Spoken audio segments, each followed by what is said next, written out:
आलमी इदारे सेहत ने पापुआ न्यू गिनी में पोलियो दोबारा फैलने की तस्दीक कर दी। पापुआ न्यू गिनी में 2 बच्चों में पोलियो की तस्दीक हो गई।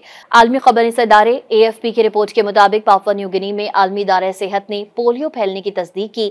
पापुआ न्यू गिनी की सेहत से मुतालिक हुकाम ने भी मुल्क में पोलियो की वबा फूट पड़ने का ऐलान किया है, जिससे मुल्क में इस बारे में तशवीश पैदा हो गई है।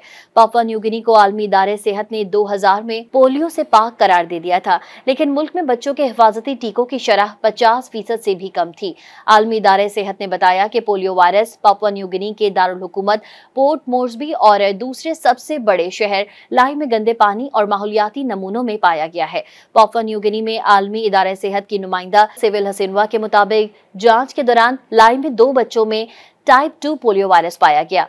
सिविल का कहना था कि बच्चों में कम्युनिटी ट्रांसमिशन की तस्दीक पोलियो के फैलाव को जाहिर करती है। उन्होंने कहा कि आलमी इदारे सेहत को पापुआ न्यू गिनी में पोलियो के फैलाव पर गहरी तशवीश है। जीनियाती जांच से पता चला कि पापुआ न्यू गिनी में पाया जाने वाला पोलियो स्ट्रेन का ताल्लुक इंडोनेशिया में गर्दिश करने वाले पोलियो स्ट्रेन से था। पापुआ न्यू गिनी के वजीर सेहत इलियास कापावरे ने कहा है कि पोलियो के हवाले से सूरत हाल संगीन है, लेकिन इस पर काबू पाया जा सकता है। पापुआ न्यू गिनी इससे पहले भी पोलियो से निमट चुका है और जानता है कि क्या करना है। उन्होंने कहा कि वैक्सीनेशन महफूज और मौसर है और हम बच्चों को महफूज रखने के लिए तेजी से कार्रवाई कर रहे हैं।